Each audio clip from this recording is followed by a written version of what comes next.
Buenas tardes chicos, vamos a empezar con el problema número 8 de la guía de magnetismo que nos dice una bobina circular con 100 vueltas de alambre delgado de cobre cuya resistencia es de 0,50 ohm. El diámetro de la bobina es de 10 centímetros y está conectada con una batería de 6 volts. Determina el momento dipolar magnético. Bien, vamos a empezar con lo que sería la gráfica. Vamos a graficar ese problema. Tengan en cuenta ustedes que es muy importante la gráfica de todos los problemas y para la resolución de los prácticos se los vamos a exigir, porque esa es una manera de aclarar el fenómeno físico. Si bien en este problema nosotros hemos hecho, o voy a hacer una serie de hipótesis de partida o simplificaciones, que ustedes después la van a leer, al final del problema voy a aclarar y vamos a demostrar que es perfectamente adaptable las simplificaciones que yo he hecho al fenómeno físico en sí. Bien, primeramente nos está diciendo el problema que es una espira circular. Nosotros acá ustedes ven, regraficamos una espira de forma rectangular. Vuelvo a repetir para que ustedes entiendan el fenómeno físico. Tenemos dos polos, el polo norte y el polo sur, a ambos lados de la espira. Ustedes saben que las líneas de inducción salen del norte y llegan al sur. No podemos tener polos separados. Eso es lo importante y la diferencia que es con campo eléctrico, donde nosotros podíamos tener dos cargas eléctricas separadas. Y acuérdense que dos polos de distinto signo se atraen y dos polos de igual signo se repelen. Bien, entonces tenemos el campo magnético que va desde mi izquierda hacia mi derecha y tenemos una espira rectangular. Si bien está diciendo de una bobina, nosotros vamos a hablar primeramente de una espira. De acuerdo a lo que nosotros ya hemos visto anteriormente, vimos que sobre un campo magnético, sobre una carga que se movía dentro de él, ejercía una fuerza. Bueno, si en vez de una carga nosotros tenemos un conjunto de cargas, como puede ser la corriente, vamos a tener una fuerza que se ejerce sobre ella. Acuérdense que la corriente, y es muy importante, la corriente no es un vector, es un escalar. ¿Bien? Entonces, tenemos que sobre cada uno de estos lados de la espira va a estar actuando una fuerza. ¿Cómo se genera esa corriente? Antes que nada, me estaba olvidando, esa corriente nos dice que nosotros tenemos una FEM conectado a una FEM de 6 volts y tenemos una resistencia, donde nosotros hemos simplificado acá con R la resistencia que nos pone este conductor. Bien, por ahí circula una corriente, ustedes saben que eso ya lo vimos, la corriente continua tiene polaridad, sale del positivo y llega al negativo. Esta espira tiene rectangular de lado A y B. Sobre cada uno de esos lados de esa espira va a actuar una fuerza que está distinguida F es igual a IL vectorial B. Las características que tiene esta fuerza es que actúa en un plano perpendicular al plano o un eje perpendicular al plano que forman esos dos vectores. Vuelvo a repetir, la corriente no es un vector, pero L toma el sentido de la corriente. Por lo tanto, sobre cada uno de estos lados va a actuar una fuerza. Si nosotros hacemos un corte a esta gráfica y lo presentamos de esta manera, tenemos esta espira. La espira con una corriente entrante por el lado de abajo y saliente por el lado de arriba.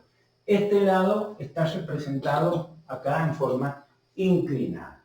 Bien, sobre estos dos lados actúan fuerzas iguales y de sentidos contrarios.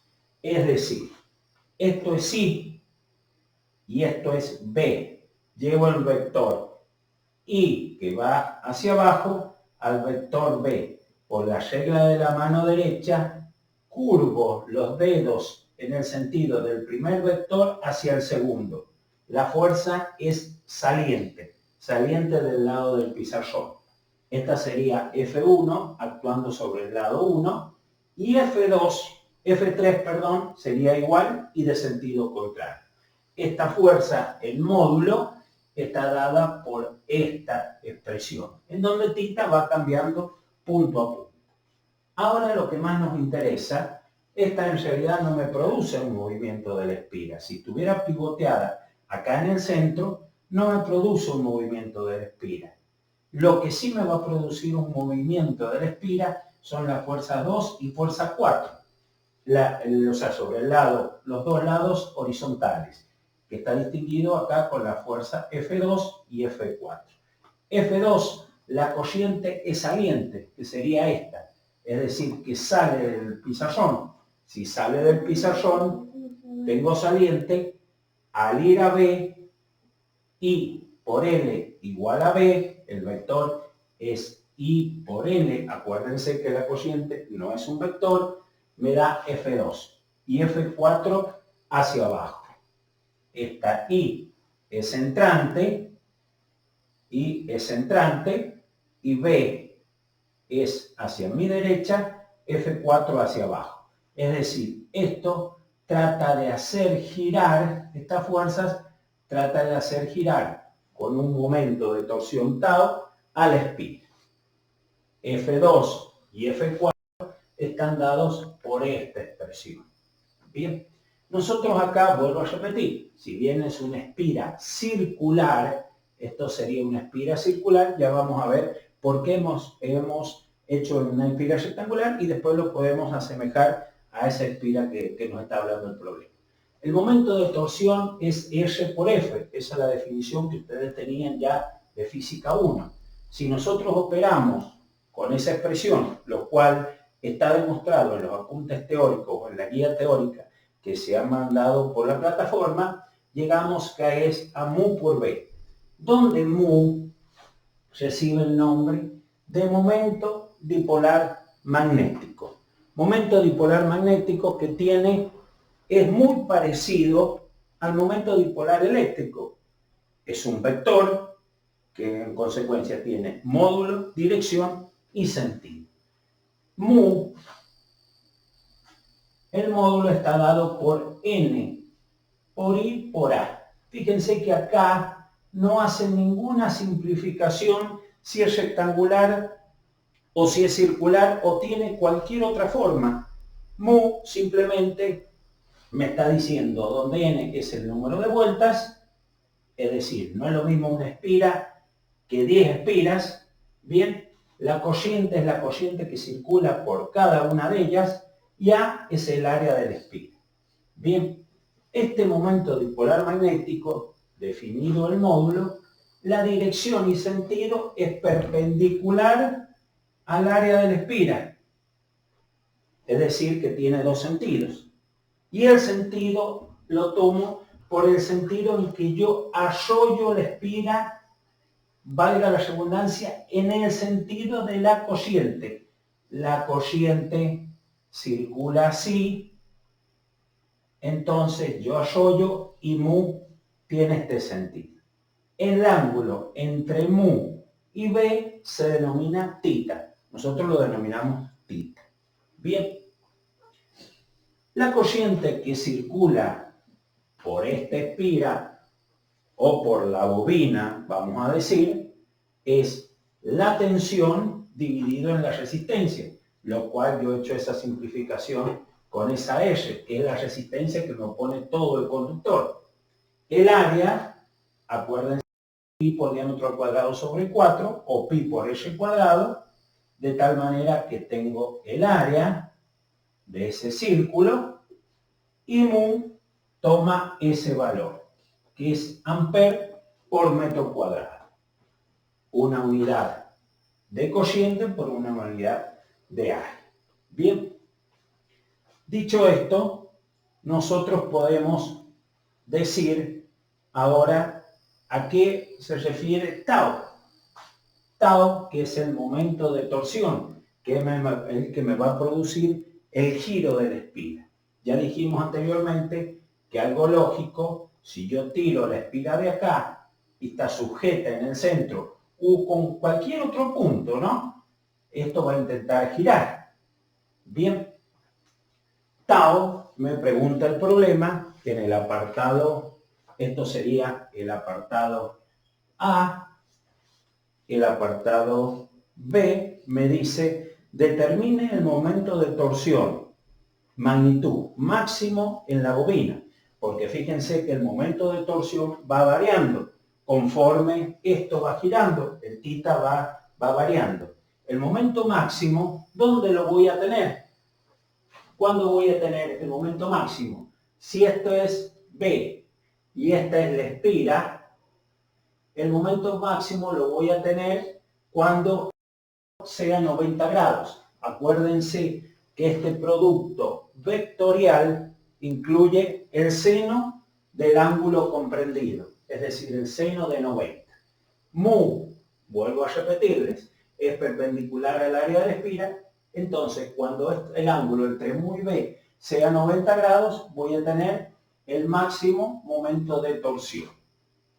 El momento de torsión, lo importante, la unidad es Newton por metro. Newton por metro es Joule. No es Joule, porque no es Joule, acuérdense que es una unidad de energía. Esto es simplemente una fuerza por una unidad de longitud. Otro valor que es importante y que no está en el problema, bien, es la energía potencial. La energía potencial, que es un valor escalar, que puede ser positiva, negativa o nula. Bien, se define como la integral de tau por diferencial tita, desde un tita inicial hasta un tita final.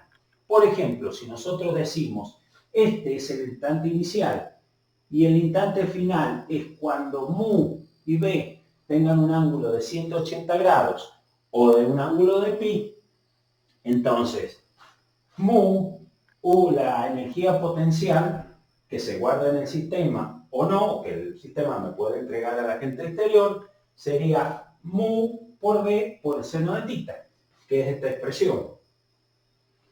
La integral del seno es igual al menos coseno.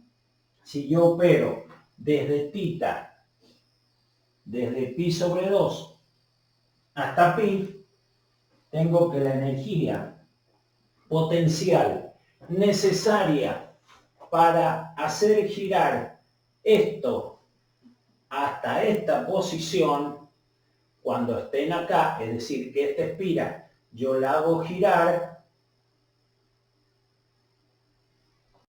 la energía potencial necesaria es mu por b. Es decir, en este caso es positiva, porque yo estoy entregando energía al sistema que después el sistema, cuando yo lo deje libre, va a volver a su posición de equilibrio. Cuando están a 180 grados es una posición de equilibrio inestable. Y tau, algo que me había olvidado de decirles, que es muy importante, tau es un vector perpendicular al plano del pizarrón y saliente. Tau es perpendicular al pizarrón. Si llevo el vector mu al vector b, es saliente.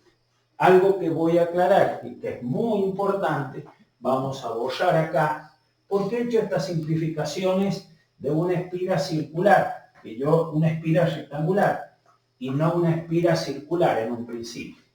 Fíjense ustedes que si yo tengo una espira rectangular, tengo una espira circular o tengo una espira, cualquiera sea su forma, cualquiera de estas, con tal de que circule, tenga un sentido de circulación, yo puedo asemejar como un conjunto de espiras muy próximas unas a otras,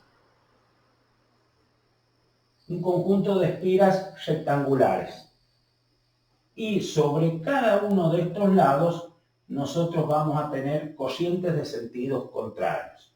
De tal manera que la única cociente que me va a quedar son las que circulan por la periferia. Nada más. Es decir, que mu es aplicable para cualquier tipo de espira y cualquier forma. Otra cosita, por eso nosotros partimos de una espira rectangular y después asemejamos a una espira circular. Es decir, acá si hubiera tenido una espira circular, el efecto hubiera sido exactamente el mismo. Otra cosita que es importante aclarar, ¿qué es lo que es una espira? Una espira es un conductor enrollado. Cualquiera de estos es una espira. Bien, una bobina es un conjunto de espiras. Bien, un conjunto de espiras cuya sección transversal es comparable con la longitud. Eso sería una bobina, que es en el caso que nosotros tenemos. Nosotros la simplificación que hemos hecho hemos sido para una espira y después lo hemos elevado para una cierta cantidad de espiras. El solenoide, ¿qué es lo que es?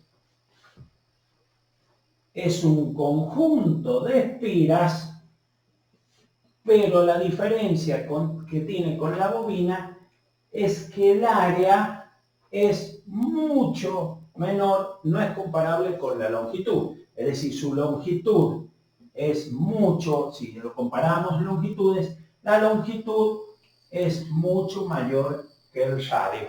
Es mucho mayor que el radio. Bien, espero que les haya quedado acá claro la diferencia. La espira, que puede ser cualquier espira, bobina y solenoide. Bien chicos, cualquier duda me lo hacen saber a través del Clash. Gracias.